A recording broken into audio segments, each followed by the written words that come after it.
What's up, everybody? I wanted to share with you my latest build. This is actually a build I've been working on for a while. I had a half-assed version that worked in PvP. It's the one-shot sniper build. It's really simple to get started and put together, but it takes some time to get a properly maxed out one. There's still room for improvement on this build. I'm going to go over all the pieces of gear and what I would change if it was in the perfect world. So to start it off, you're going to want to run the sharpshooter talent for a couple of reasons. You get good reload speed, headshot damage. The stability is not really needed, but the headshot damage and the scope is really good. This build is both for PvP and PvE. It absolutely destroys in PvP. It's way overkill. It'll 2-tap to the body and 1-shot to the head real easy. So it's a great PvP build.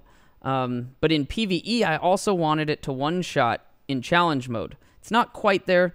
I mean, it doesn't 1-shot everything. It 1-shots quite a few, and usually takes 2 shots for everything else. You want to start out with a Model 700 base model, and you want the most base weapon damage that you can have on this. I think the best talent is Ranger. Every 5 meters you are away from the target, you get 2% weapon damage.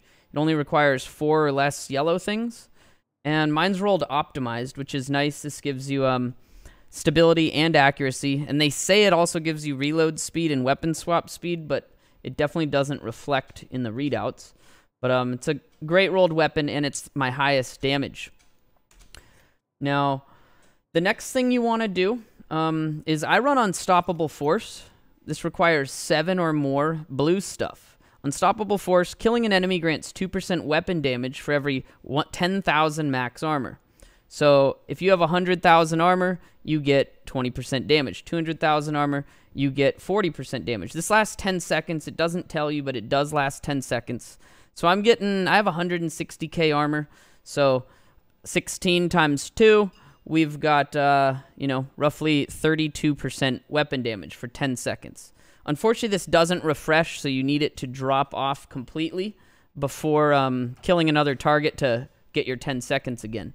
But it's a great stat, and I'm running on this Alps chest, which has weapon damage. Huge weapon damage roll. I've tried different variations with weapon damage, headshot damage. This is by far my best chest, and it's got some blue mods in it to give me health and armor. The next thing, I just recently added this to the build. It's my Araldi Holdings gloves. Keep in mind, you do want to run 3-piece Araldis for the accuracy, headshot damage, and marksman rifle damage. It's a great 3-piece set for this build.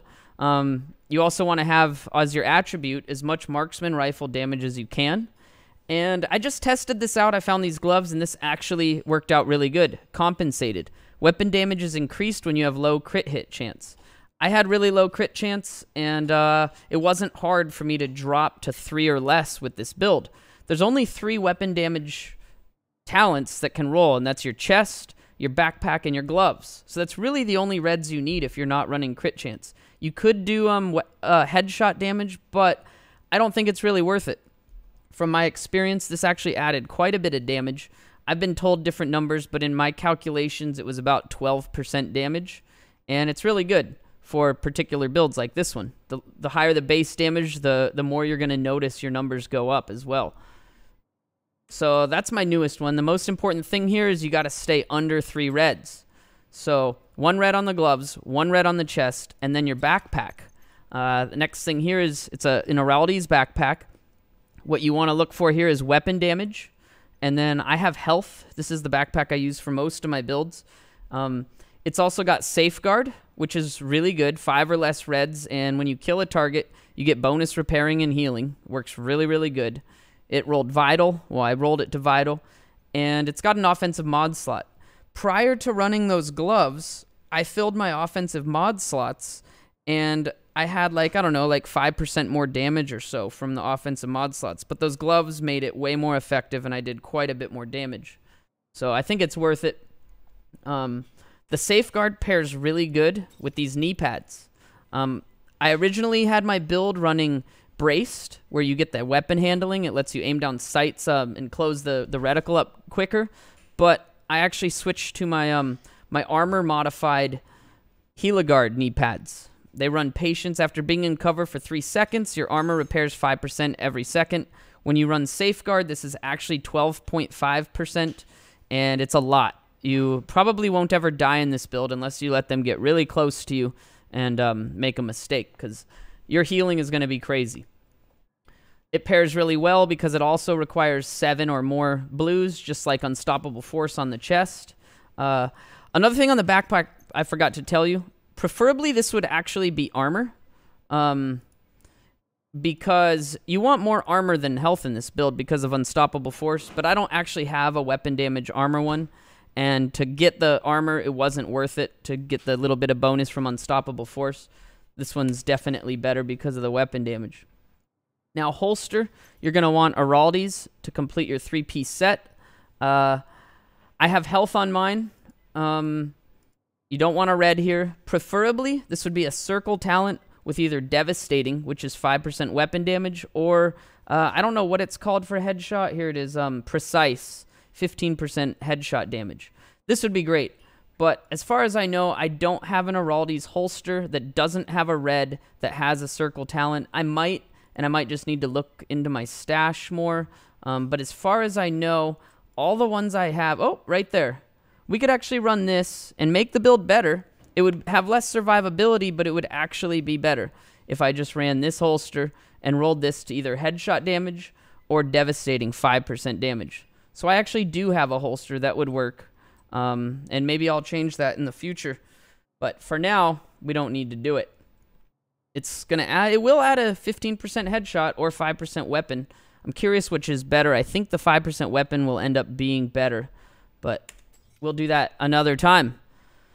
Now, we already went over the chest. Last thing is the mask. The mask doesn't really matter what slot you run. I just can't have any reds, so the only mask I have with no reds is this one here. I think I might have some with like some blues and yellows and double blues, but I'm running this one here, Badger Tough, damage to elites. This I originally was wearing because I actually needed the extra blue for an old version of the build, but I could switch this up for this one. This is harder hitting to elites, so this would actually be better for PvE. 15% more damage to elites. There's not that many elites in the game. Originally, I used to try to spec for elites, and then I realized there's really not that many elites. Unless you're doing checkpoint level 4s or challenging bounties, it's mostly purples. So this would be a better option, and actually, I'll probably switch to this. I had 7% on the mask, but we might as well just switch to something like that.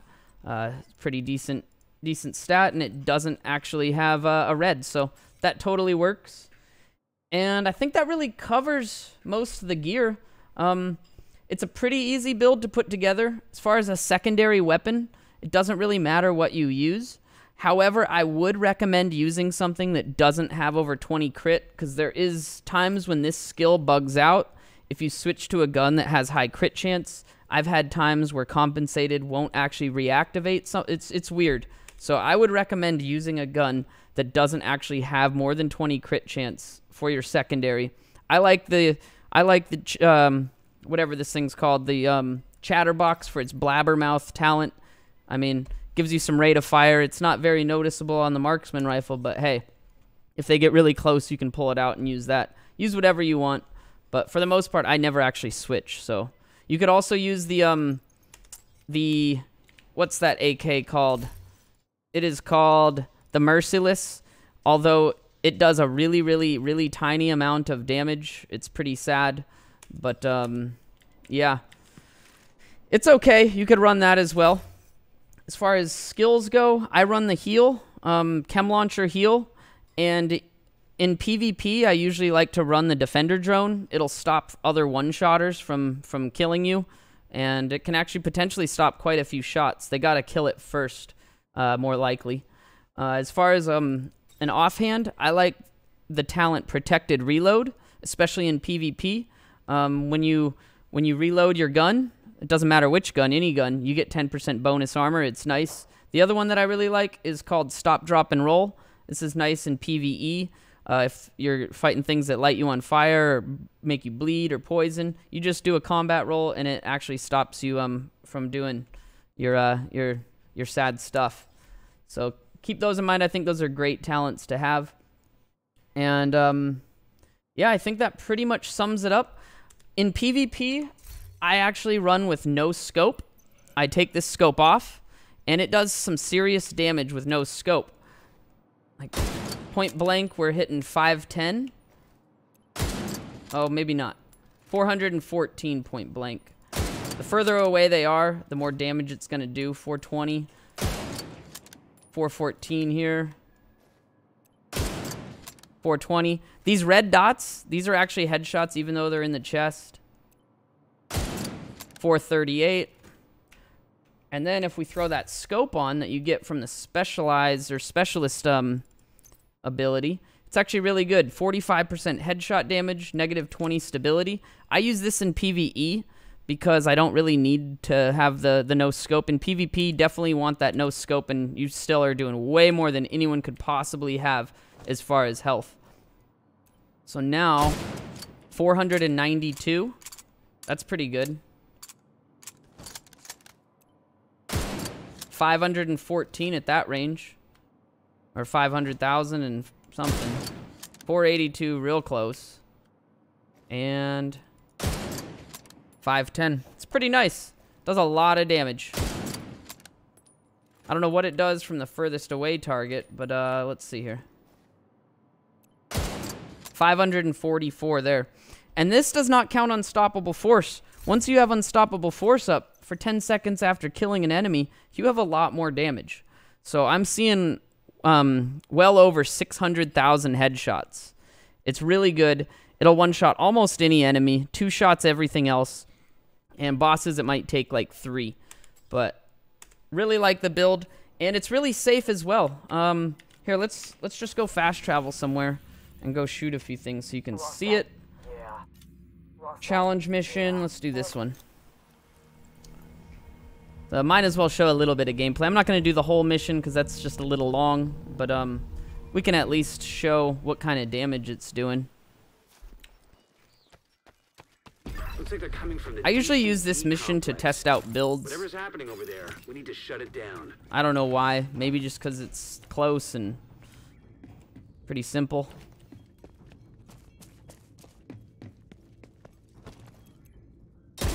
So 500 there. Let's get it done. That was not a headshot. It didn't actually kill him in the body. Whoa, he is glitching out.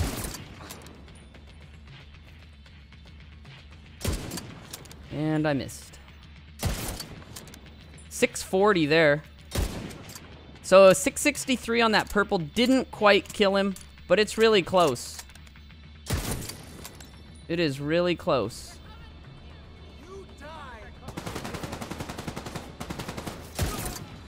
Killed that purple. Almost got him. If I would have had Unstoppable Force up, that guy would have died in one hit. I think. Well, I guess I should have had it up, but I don't think it refreshed. Toe shot.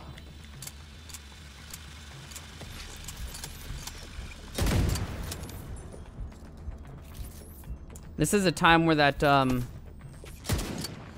it's so close to one-shotting these guys. I'm not quite used to using the scope. The sensitivity is a little jacked up for what I'm used to, and we can't adjust just the scope. But as you can see there, it does some serious damage, and it works really good. And your health regen is just insane here.